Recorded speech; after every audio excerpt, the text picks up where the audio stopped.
What's up, guys? I'm David Perret, the military millionaire, or the founder of the community at least, and today I want to talk to you about the best military branch.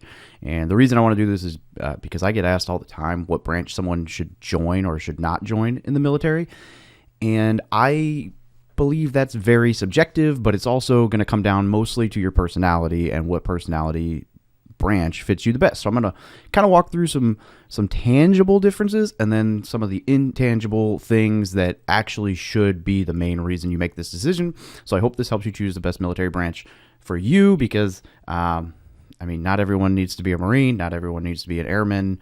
You know, it really depends on what's best for you. So first things first, there are a few jobs that are specific to certain branches of the military, right?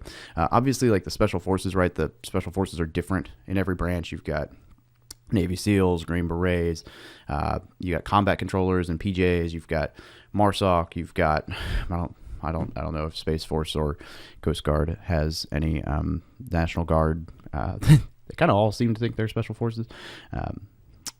Sorry, don't mean to jab just yet. Good examples of this is like Navy. The Navy has the nuke program, the submarine program, and a lot of naval positions, right? Those are very unique to the Navy, right? You're not going to be on a submarine in the Air Force.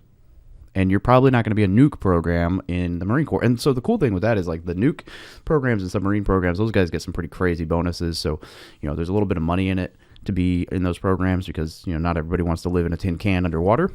And, likewise on the submarine side, yeah, there's a little bit of money, but you're also not spending any money because you're underwater, underway, undersea, whatever. And so, you financially, you can benefit a lot from being in like the submarine community for a few years and really getting it out. And then like the Marine Corps lacks medical or dental options. We use the Navy medical facilities, sometimes Army if we're closer to an Army base or whatever. So, that's kind of it. I joke National Guard is kind of got the occupation of police backup these days. Maybe that's not a safe joke to make. I don't know. Someone might get offended, but the National Guard does, like, we've got to see a lot on TV about what they do over the last few years locally. So those are just some specific differences job-wise throughout the different branches.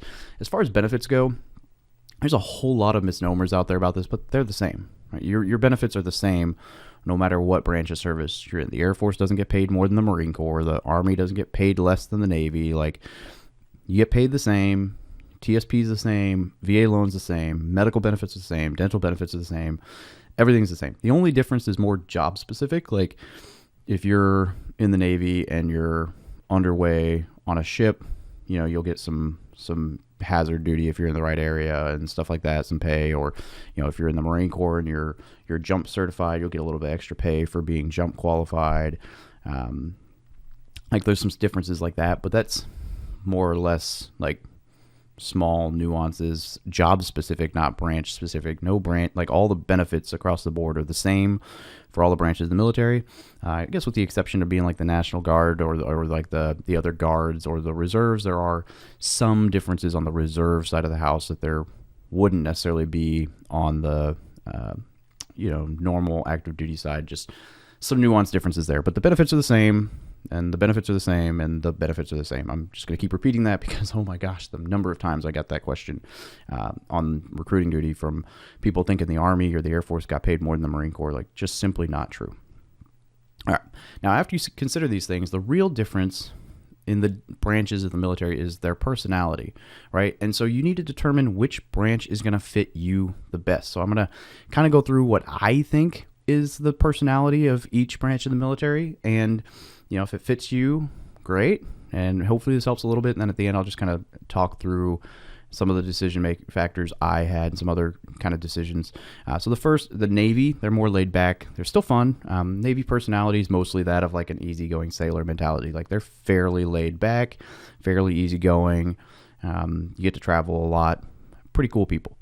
The Air Force, the most professional branch, I guess. They're more laid back. You could kind of think of the Air Force, I guess, as like a corporate job in comparison to the other branches of the military. Like, even their dress uniform looks more like a suit than it does other military uniforms. The Air Force is just much more like professional, and think like white. They're like the closest to like a white collar job in the military, I guess. They're very, I don't know, I guess easygoing and just kind of doing a job. It's more like a job, I guess, as opposed to like like a combat thing. So it's just kind of what I've noticed. The Army somewhat has the personality of your typical athletes and bros. They're less laid back than other branches, but still fairly relaxed in how they handle daily business. So they're a little bit more assertive, aggressive, and kind of in your face personality, but they're still very like mellow, laid back, like like I guess like athletes, right? And then the Marine Corps. If you really want to be challenged, this is the place to go. The Marine Corps has the personality of a varsity football team or sports team, alpha male, alpha female, and they're going to call you crap out if you're not upholding the standard, right? So the Marine Corps is much more abrasive or very like beat chest, kind of the loudest. I don't know, maybe not loudest, but yeah, probably loudest in the room, right? Like think like varsity athletes or maybe mixed with like locker room. Not really. I mean, the Marine Corps is just. We have a standard to uphold, right? We view ourselves as being the toughest and the hardest to get into, and we uphold that standard by holding everybody accountable to very strict standards. So it's definitely challenging to join the Marine Corps, and it's definitely, you're not always going to be happy. You're going to be pushed. You're going to be uncomfortable, but that's okay. The Coast Guard, slightly more exclusive version of the Navy's personality, right? So the Coast Guard's a good fit if you want to serve your country without having to go on combat tours, but still having cool occupations. So they've still got like rescue swimmers and helicopter jobs, and they got like the drug runners, and they've got icebreaker ships. They've got like some pretty cool jobs in the Coast Guard. And they're pretty laid back and sailor mentality too, like the Navy, but they're more exclusive. In fact, I have a buddy who went from the Marine Corps to the Coast Guard, and he said mentally their boot camp was actually very challenging, not as much physically, but just he's had good things to say about it. He's a fan, and so just think like very exclusive, I guess, version of the Navy. The Space Force, yet to be determined. I would imagine it's kind of going to be more professional and laid back like the Air Force because, I mean, they kind of broke off from the Air Force. And so, yeah, I haven't personally met or like I've talked to a few people online, but I haven't personally interacted with the Space Force enough to have a good feel on their overall culture and personality. All right, so the National Guard. So I wrote on here to be nice. So the National Guard kind of has the personality of a JV football player who thinks he's varsity, right? I'm trying to be nice. I can't. There are a lot of really solid people in the National Guard, and there are a lot of solid reasons to join the National Guard, but I've also run into a lot of people who were like fake special forces, right? There's nothing inherently wrong with the Guard at all, but for some reason, a lot of them seem like they have to justify why they joined the Guard when you meet them, and so I've been rubbed wrong by a lot of this. There's a big National Guard base where I recruited, and the number of people who like went out of their way to tell me that they were special forces or a sniper or like all these really insane schools, like kind of when nobody asked, like that meme where it's like, I'm special forces. And you're like, yeah, nobody asked, like nobody challenged you. And the reality is that most of them aren't. So it was kind of rubbed me the wrong way. I don't know. Maybe that was just the culture at the one Guard center that I worked near. But there's definitely, I feel like inherently when you do like the one weekend a month, there's inherently people who will sign up for that because they were scared of going full time, but then they feel like they have to justify why they didn't do full-time active duty. There's also a ton of people who go into the Guard after like the Marine Corps or after the Air Force, Army, whatever, and they do it for different reasons. Like I'm going into the reserves this year for totally different reasons, and I'm not going to feel like I have to justify why I'm in the reserves. It's the right decision for me. So again, I don't know if that's the full thing, but just make sure like if you do join the Guard, please don't be that person who runs around screaming about how badass you are in special forces, because the rest of us active duty folks don't really care. Like cool, kind of the same as we treat everyone else, right? So just be normal, be chill. So what's the best military branch, right? Another good thing to consider, and I'm just going to ad-lib this in here, is like duty stations, like what you want to do. Like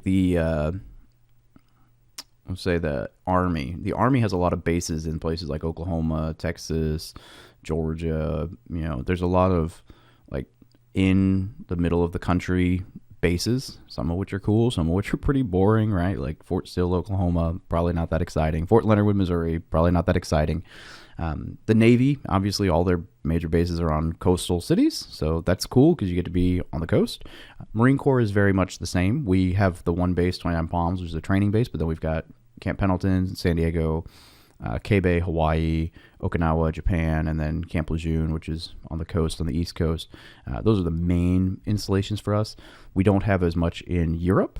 The Army does have a decent amount in Europe. Navy as well, Air Force as well. So, just something to think about, something to, if travel is important to you, then maybe looking at location for bases would actually be a big deciding factor. I know there are people who, for me, as I was looking to join the military, that was one of the things that got me. I was like, man, all the Marine Corps installations are kind of near the ocean and cool places. The Army had a lot of, I didn't want to join the Army and then end up right back where I started. So that was a thought for me. The answer is whichever branch fits your personality best. Like if you're looking for a more professional and you want to just kind of treat the military as a job and like a stepping stone into college or a long-term career and just view it as like a day-to-day job that you do, then the Air Force is probably the best bet for you. If you're looking to join the military because you want to be challenged and, be around a whole bunch of like alphas who are going to, push you and challenge you, and maybe you want to serve in a combat MOS and see like real combat, and see what you're made of, then maybe the Marine Corps or maybe the Army is the best choice for you. If you just want to like travel and, have a decent paying job that could get you a good career, maybe doing like the nuke or sub side of the Navy would be a good fit. So the answer to this is it depends. It depends on you. It depends on what's best for you. But I really hope this helped narrow it down a little bit, because, every recruiter is going to tell you whatever they got to tell you to get them to recruit, to enlist with them. And ultimately, it's going to come down to personality, right? I looked at all of the branches before I chose the Marine Corps. I encourage you to do the same and just figure out what fits you best, but understand that you need to sort through like the lens, right? So if a recruiter tells you they have better benefits or get paid more than other branches, then that recruiter's probably full of crap. So, filter that out. Maybe that's a sign you shouldn't follow that branch. I will say, I know I talked a lot of smack about the National Guard here. It wasn't intended to be that way. That's just how I've experienced. But the Guard, like the Air Guard, the National Guard, whatever, is a great option for you if you're wanting to stay local and go to school, because they have some cool college programs available to them that are like state-funded college programs that aren't necessarily the same for other reserve programs. So it could be a really good fit for you. Whereas, the active duty side, I think, is like the way to go out of high school. I don't think you can get a better first job out of high school. I got all kinds of reasons for that, but I mean, like, you get college like paid for, you get 30 days vacation, you get life experience, you get a solid salary right off the bat, medical, dental, place to live, food. Like, all your friends go to college, they take on debt, and you're over here like making money to learn a skill and travel the world. Like, pretty sweet. And then if you come out 4 years later and you go to school, like, okay, you're 4 years behind, but by the time you're done with school, and you could have been doing school while you were in, so you might not be 4 years behind, but let's say you were a full 4 years behind, your friends aren't going to have their college paid off 4 years after they graduate. So you're still going to be ahead by the time you get your degree. So huge fan of joining the military. Anyway, I hope this helped. I hope you got something out of this. Have a great day. Subscribe if you got something out of it. Whoop, whoop.